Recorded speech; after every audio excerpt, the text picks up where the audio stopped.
మీ పేరేంటారు? మహమ్మద్ ఇర్ఫాన్. ఎన్ని ఎకరాలు వేసామా సార్? ఎన్ని ఎకరాలు వేశారు? పొలం ఎంత వేసారు? 9 ఎకరాలు సార్. 9 ఎకరాలు 20 సెంటు. 9 ఎకరాలు 20 సెంట్లు వేశారు. ఎంత దిగుబడి వచ్చింది? 36 బ్యాగులు వచ్చింది ఒక ఎకరానికి. 36 వచ్చింది. మొత్తం అమ్మేశారా? మొత్తం అమ్మేసాను సార్. తేమ ఎంత వచ్చింది? 16% వచ్చింది. 16% వచ్చింది. ఇక్కడ ఉన్న ఫస్ట్ ఏమో 16 వచ్చింది సార్. అక్కడ మనం మిల్లికి తీసుకెళ్తే 19 వచ్చింది. సరే అని చెప్పేసి 19 వచ్చిందని లాస్ అవుతుందని చెప్పి మళ్ళీ తీసుకెళ్లి 2 రోజులు తిప్పి తీసుకెళ్తే మళ్ళీ 16కి వచ్చేసింది సార్. అంటే మళ్ళా తీసుకు ఎక్కడ తీసుకొచ్చారు? అంటే మనం ఎక్కడైతే ధాన్యం ఎండబెడుతున్నాం కదా సార్, మనం కాదు ధాన్యం మిల్లుకు పోలేదప్పటికి లేదు సార్. శాంపుల్స్ మాత్రం తీసుకెళ్లి వాళ్ళు చేసిన తర్వాత మళ్ళా వచ్చింది. అవును, టెక్నికల్ అసిస్టెంట్ వచ్చి అక్కడ తీస్తే 16% వచ్చిందండి.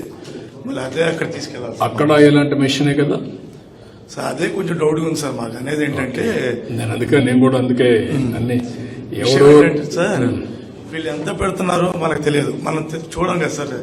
520 పెడుతున్నారా 530 పెడుతున్నారో తెలియదు. వేరే అక్కడ మన ఏదైతే మిల్లో ఉందో వాళ్ళు ఎంత పెడుతున్నారని మిషన్లు అంటే వాళ్ళు తేమ శాతం చెక్ చేస్తారు కదా సార్, హీల్డ్ అనేది. సో అదే మాకు అర్థం కావట్లేదు. అంటే మీకు అర్థం కావాలంటే ఏం చేయగలుగుతారు? ప్రపంచం వీళ్ళే మనకు చెప్పాలి సార్ ఇంత శాతం. వాళ్ళు అవన్నీ డీటెయిల్స్ ఇస్తారు. అవును, ఒకవేళ ఇవ్వకపోతే ఇప్పిస్తాను ఇప్పటి నుంచి. Yes sir, definitely. మీలో ఏ విధంగా దాన్ని చూసుకుని నాలెడ్జ్ వస్తుంది అనేది ఇంపార్టెంట్. ఇప్పుడు ఉన్నాడు. అవును సార్. సాంబశివరావు గారు ఒక పెద్ద మనిషి. Yes sir. మెసేజ్ పంపించిన చూసుకునే అలవాటు లేదు. అవును సార్. అలాంటప్పుడు మెసేజ్ వస్తుంది. అవును. అదే మరి మనకు అన్ని కూడా సైంటిఫిక్ గా వచ్చే మెషిన్స్ అన్ని వచ్చేసాయి. Yes sir.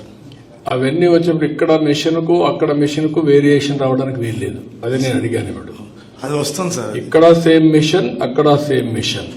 కానీ ఇక్కడ మన వాళ్ళు చేసింది ఏంటంటే కనుక్కున్నప్పుడు అడిగాను నేను, ఇక్కడ ఎవరి దగ్గర అయితే మెట్రాలజీ మీరు క్యాలిబ్రేషన్ చేస్తారో, మిషన్ సెట్ చేస్తారో అక్కడ అది చేస్తున్నారా లేదా? చేసినప్పుడు సేమ్ మిషన్ అయినప్పుడు వేరియేషన్ రావడం. కంప్యూటర్లో ఈ దేంట్లో వేరియేషన్ రాదు. Exactly sir.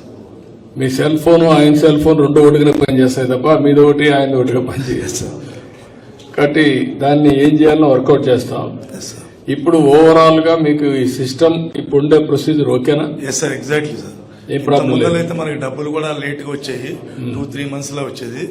మేము 20th వేసాం సార్.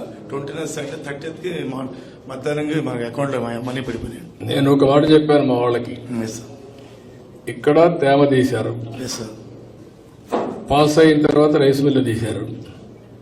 నేరుగా రైస్ మిల్లుకి పోయిన తర్వాత మీ ధాన్యం వెళ్ళింది, డౌన్లోడ్ చేసుకున్నారు. ధాన్యం వాళ్ళు తీసుకున్న తర్వాత కంప్యూటర్లో పెట్టారు. ఇక్కడ కంప్యూటర్లో పెడతారు. ట్రాకింగ్ కూడా ఉంది. ఎప్పుడు మీరు ధాన్యం శాంపుల్ తెచ్చారు కరెక్ట్ గా ఉంటే ఎప్పుడు లోడ్ కూడా లారీలో తీసుకొని వెళ్లారు, కారణాలు ఏంటి? రైస్ మిల్లుకు పోయిన తర్వాత ఎప్పుడు దాన్ని దించుకున్నారు, దించుకున్న తర్వాత క్లియర్ గా ఆ నిమిషం మాకు కంప్యూటర్ తెలిసిపోతుంది ఫలాని రైతు బియ్యం ధాన్యం వచ్చిందని. వచ్చి తానే మీరు నెక్స్ట్ మినిట్ లో మీ అకౌంట్ లో డబ్బులు వేయాలని నా సిస్టమ్. అప్పుడు వేసేసామనుకో మీరు అక్కడ ఇచ్చారు, డబ్బులు వచ్చింది, మీరు మీ బ్యాంక్ లోకి డబ్బులు తీసుకోవచ్చు. అలాంటి సిస్టమ్స్ అన్ని తీసుకురావాలని చెప్పి ఆలోచిస్తున్నాను. రేపు ఇచ్చే బదులు ఈ రోజు ఇస్తే నష్టమేంటి నాకు? ఇలాంటి సిస్టమ్స్ అన్ని వచ్చి మీరు కూడా మేము ఇప్పుడు మీరు 5-6 మంది ఉన్నారు. మీరు ధాన్యం అమ్మిన తర్వాత మీకు నేను ఒక మెసేజ్ పంపిస్తున్నాం.